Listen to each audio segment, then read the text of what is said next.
The following program is brought to you by Naleo TV, the people's platform. Hi, today on Polymer Play, we're going to learn how to make these cool cut-out earrings in different shapes. See you then.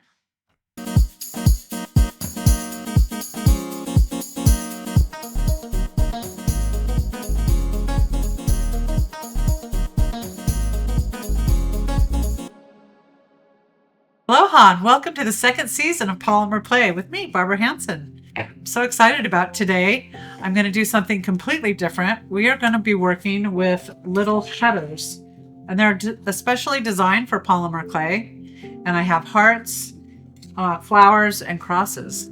So let's jump right into it and go. I've already gotten my canes pulled down that I'm going to be using to make my sheets. And so what I'm going to do, instead of going through and putting each piece on separately, I want to cut my time down a little bit and make a pattern that I can put 8 pieces on at a time. Makes a big difference. So I want to make sure that my ends are clean. Oh, that's not clean. Sometimes when you pull them down, you remember you lose your end. So you always want to get cut into where the beginning is. Okay, I can see that they're both the same approximate diameter. So I'm going to cut and I'm going to alternate like this. This is fun. It's kind of like making cookies, art cookies. Oh. It's a good way to use your scrap too, because the pieces that you have left over from your ends, you can grind them up with a dough sheeter and make a nice swirly background. That's it, is right here. And then you can cover it so you never have any waste. Okay, so I've got these 4, and I have, kind of push them together so they stay. I have these 4, and I'm going to alternate it like that so they could go in between. And remember, whenever you're doing anything, you always want to check both sides to make sure it works, lines up right. See, it was a little off, so I'm going to do that, and voila, give it a little press, and then I can start cutting. So the first one's going to be funky because I have them all different, they're all kind of sticking out at different heights. Now, the most important thing about this part is you want to keep your slices consistent as you can in thickness. And we're going to go back and run these through my favorite machine, my dough sheeter. It's made for pastries and stuff, but it's much better than a little tiny pasta machine for what I do. Okay, so now I'm going to start on the edge. I love this color. That's how we blend and make new colors. This is the scrap from the pink plumeria with the yellow interior. Okay, so now I'm going to alternate and kind of push them together like this, and then like this. See how much faster that is than doing each individual piece?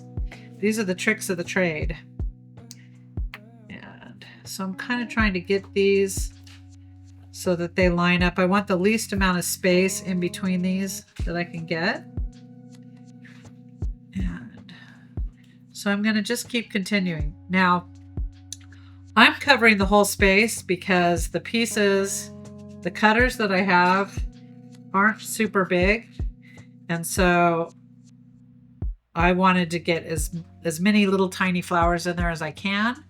But this is just the way I'm doing for this demonstration. You can just have swirly clay, you can have solid clay, you can do whatever you want. So you get this process, and I'm just going to keep repeating this until I get it all covered. Oops, oh, that was pretty tricky. Okay, once I have this covered, then what I get to do is run it through my dough sheeter. And this is my dough sheeter right here, and I'm going to start winding it through. You can see how the color, how the little pieces start to get flattened and they start to mush together. We'll just keep running it through until I get it just the way I want it. And I'm trying to get them a little bit thinner so that when I go back and use my cookie cutters, they're not so heavy for earrings. You can see I'm going to go through and do it with each of my color palettes that I'm going to be using today with cookie cutters. Okay, so now that we have all of our sheets ready that we've put through the pasta machine, when they come out, they're looking. So here it is once it's come out. How cool is that? Now, if you have any little dirty spots on here, one of the beautiful things about the new blade is they're flexible. And so I can go back and I can scrape off. See how that's funky right there? A little dirt spot. So when we don't want a hair. When it ran through the dough sheeter, that just means that the silver pulled and stuck to the roller a little bit, and then it got moved over to the other part. See, we don't want this on there. It's going to look dirty. So we're going to get rid of that. And then once we have this all cleaned up in the way we want to use it, right there. Now, you can be super picky about this or not. Oh, I just saw something really cool. Yeah. Then we're going to take our, oops.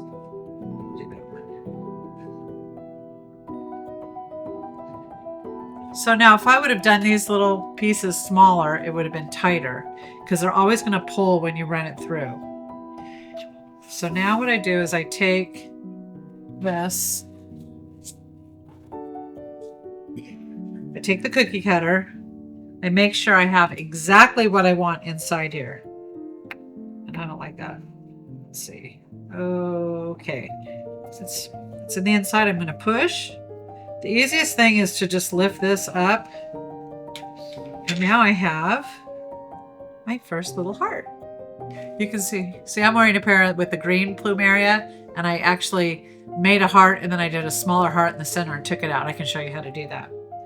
So once we have our piece, we go back and we're going to add, actually, I'm not going to use that. It's too thick. I have two different types of eye hooks that I use.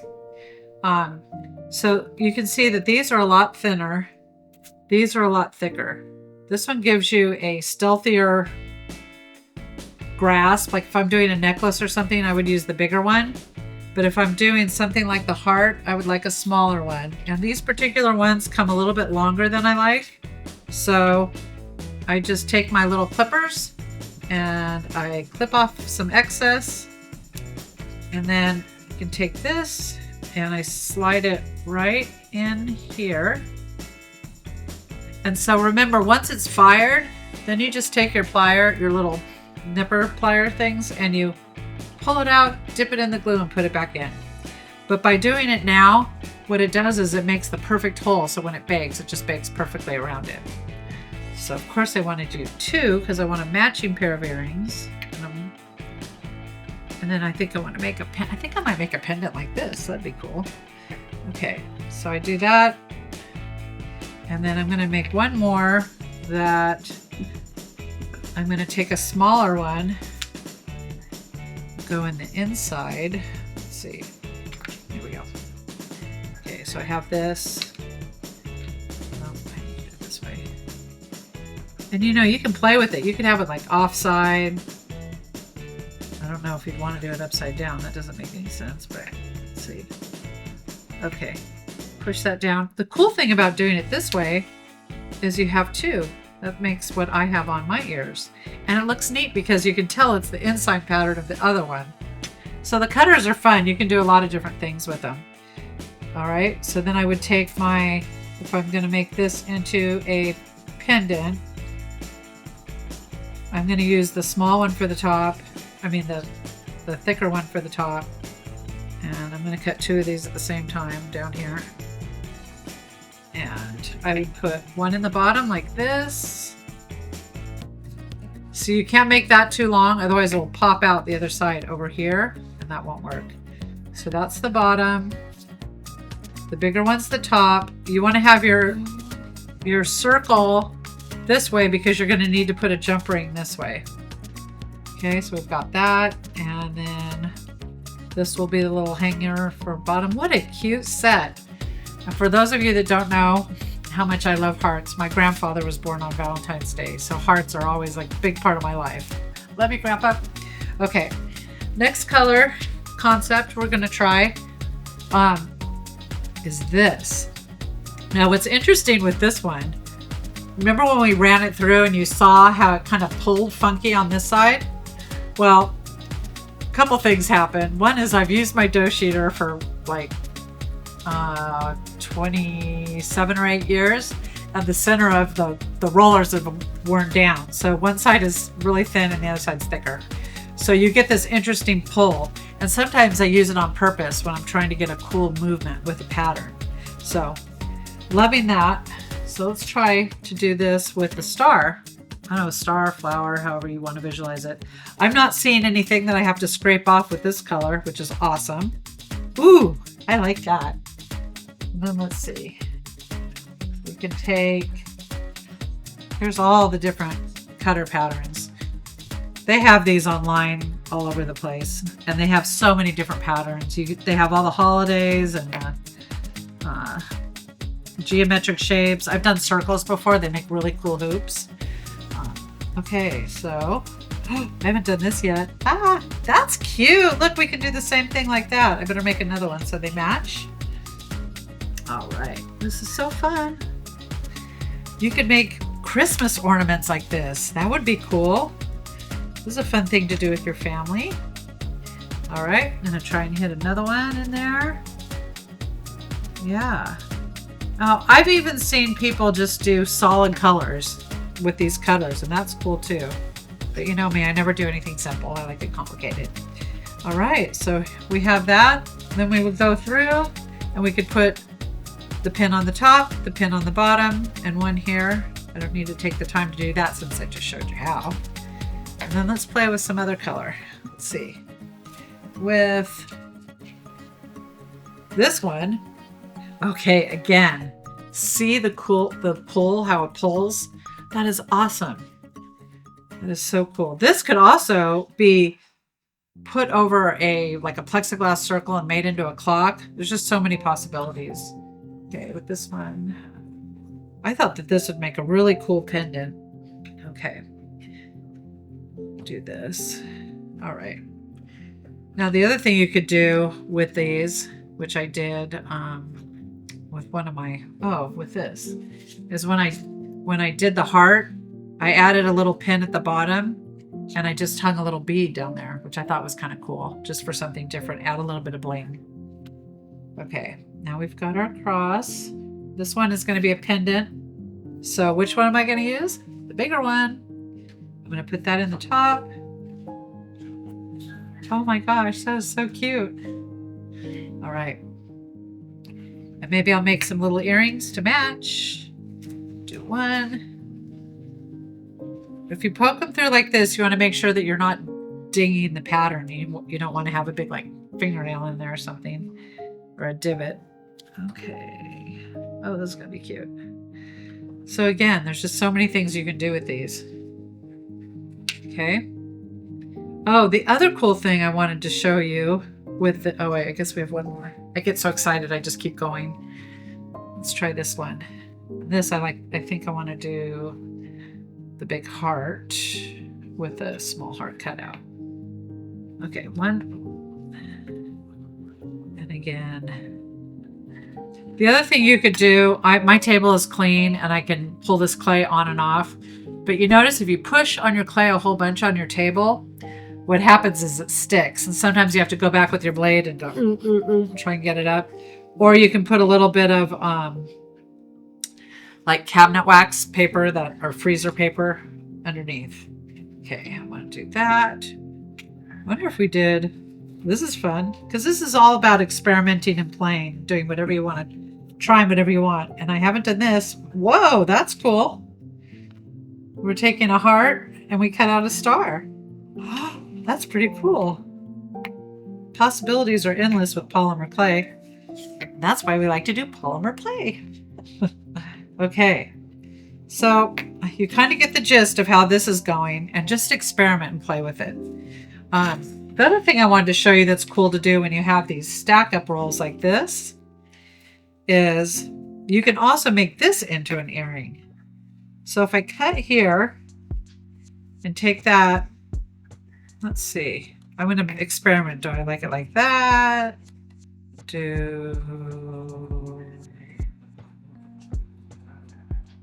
Let's see. You're watching me think. Oh, there you go. I like that. Okay. So now I have this cool diamond shape, right? And I want to just give them a little push together. That gives them more strength. Okay. All right. So now these are a little trickier to cut, but I'm going to cut it. It's kind of like sewing on the bias. Here we go. Oh, how cool is that? Oh my gosh, I want these. This is my new pair of earrings I just made. They're going to go like that. Oh, that is so cool. Okay. So then we're going to put these, once they have all their pins in them, we're going to put them in the oven. We're going to pull them out. We're low firing them at 315 for 13 minutes. And then when we bring them out, I've got some here to show you, since we're not going to wait 15 minutes because they have to cool. And remember, when you're cooling them, the best thing to do is set them outside because you don't want to smell the polymer when it's cooling. Okay, so I'm going to show you. I've just got some very simple findings here. I have some little cords, which you can either buy pre-made or you can make your own. These I've already glued, like I showed you in the previous, a little bit earlier, how I did that. So now I'm going to show you how we can put them together. My hand's dry. Okay, so the pair that I did that have the little loop on the bottom, and yes, I needed to get to the manicurist. I didn't. I love the idea of just a little bit of sparkle at the bottom. So I'm going to take this, I'm going to put it through here. These are called head pins. I don't know if you can see what that is. It's got a little flat post on the bottom. Can you see that? Maybe you could get a close-up from the top, but it's there's just a little flat thing there. Anyhow, when you're cutting these, whoops, you need to, I have a way that I hold my finger that I know the length that I need, because I'm going to need to curl it. And whenever you're doing these pins, what you want to do is, first thing you do is you tilt it back. I'll do two so you can see. I tilt it back and then I bring it towards me. Whoa. I try to. So this is called a needle nose plier, and they come in different diameters. This is one for jewelry. Okay, so now I've got this little hook. I can put my glued little head pin in, or eye pin. So that's an eye pin. These are eye pins. These are head pins. An eye pin has a hole and a head pin is flat. And then I can just bring this back down till it touches. Oop, let's see. Oh, I didn't do a very good job. And sometimes you don't do a very good job and you just have to fix it. I'm going to open it up a little, bring it in. And now I have this little dangle from the bottom. I'm going to go ahead and do it again with the other side. And bam. Bend it back. And bring it in. And then close it. Okay. And then we have to take our ear wires. And if you remember, most important thing about the ear wire, I sounded very serious when I did that. You never want to open it this way because you'll never get it back together. Whenever you do an earring, you want to swing it open this way. I don't know if can you see that? This goes on, and then it's like opening and swinging a door open and closed. and then it closes right back up. If you do it the other way, you can never make the circle look good coming back, and it tends to not close all the way, and then your earring falls off, which nobody wants to lose their earring. Okay, and again, I close it back up. So we've got that. If you're gonna do, for a pendant, we need to have a jump ring, and it has to be a split jump ring, or not a split jump ring, just a regular jump ring that opens. A split jump ring is like what you use for a keychain that goes around and around. That's too hard to use for this. So for this one, it just has one little slice. Same thing as the ear wire. You're gonna hold it with one, but I'm not gonna open it. I'm gonna swing it open. See how I swung it open? Then I'm gonna take my piece, I'm gonna put it on there. And because these have a solid background, that I don't, but you know, it definitely has a front and a back. You could put the cane on both sides and then it would be on both sides. But if you're doing that, you might as well just layer and cut it. Most people are right-handed. If you have a left-handed one, you can switch it. But I want to put my hook on the right side so that it's easy for the people putting it back together or putting it on. And then I close it back up because I need that to be a perfect meet. And that gives you something like this. And you can see I've got all sorts of different ones going on over here. Now we didn't get these cooked, but I did it with this pattern and I wanted to show you how that worked. I love this. This is fun too.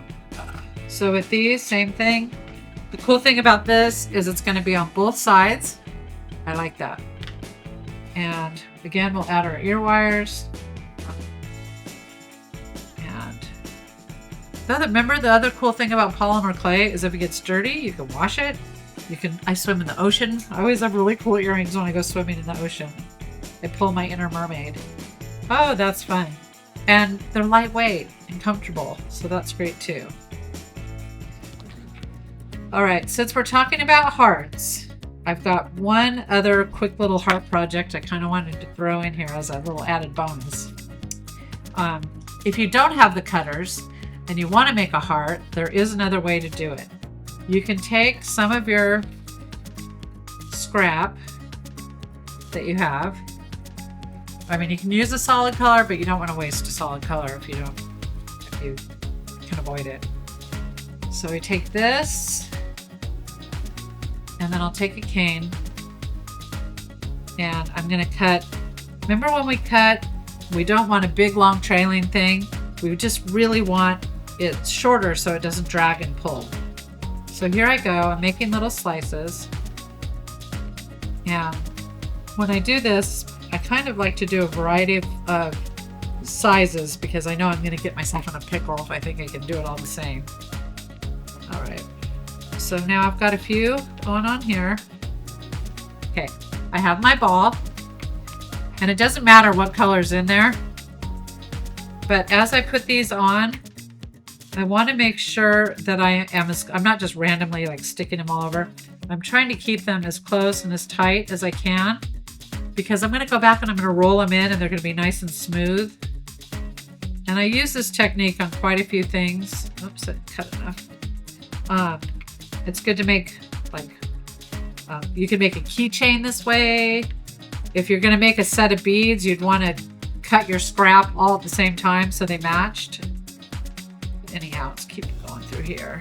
And it's kind of like making a soccer ball. That's so funny too. When I do this, I tend to count. I'm always counting because I love patterns. It stimulates me. Oh, I'm so glad you got to see my shoes of the day. I always make better art with cute shoes. It's just how it goes. And you haven't got to see them all last year, so that's the big surprise about season 2. Yeah, okay, we're almost there.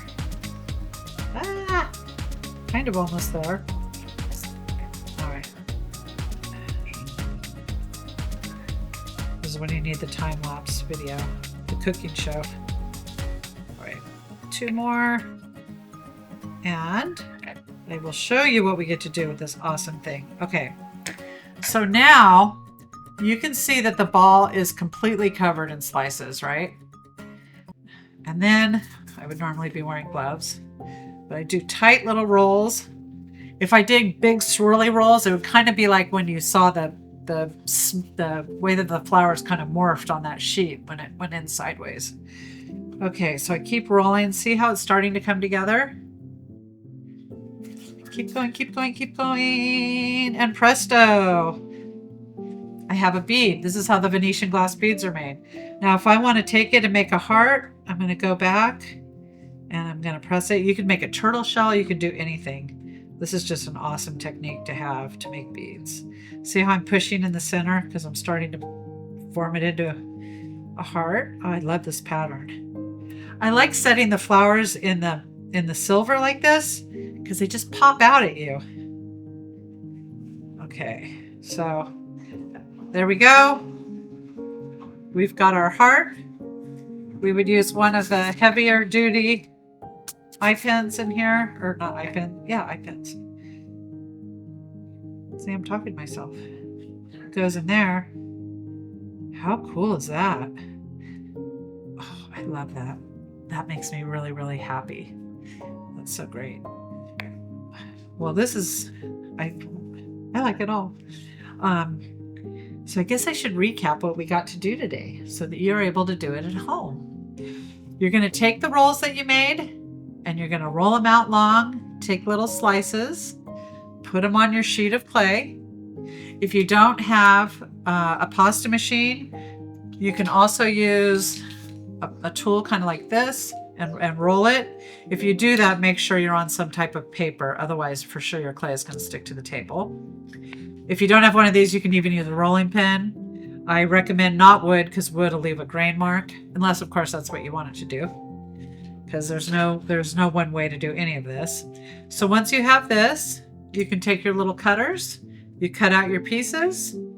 If you want to hang them, you add your little eye pins, you bake them, bring them out, and then you go back and you're going to pull out your little pin, dip it in the gel glue. What is that? Fast. Uh-oh, I'm drawing a blank. Super glue gel, hello. And then put it back in, let it dry, add your ear wires or whatever you're going to do, put it on a necklace. And then you can figure out how you're going to display it. If you want to give it to somebody, you don't need a fancy card. You can write your name or write a little love note to somebody. Happiness, I love you, thank you. And just poke 2 holes in and stick them on. And what a cool present. You can make them for your family or your friends or to sell or whatever you want to do. But the most important thing to do is to play with clay. This year will be my 40th year. This fall, I don't know what I'm going to do, but it's going to be something awesome. And it's the biggest part of my life, polymer clay. In fact, I'm probably going to do polymer clay my whole life because it makes me so happy. So until we meet again, I want you guys to go play with clay, and I will see you next month for something new. Aloha!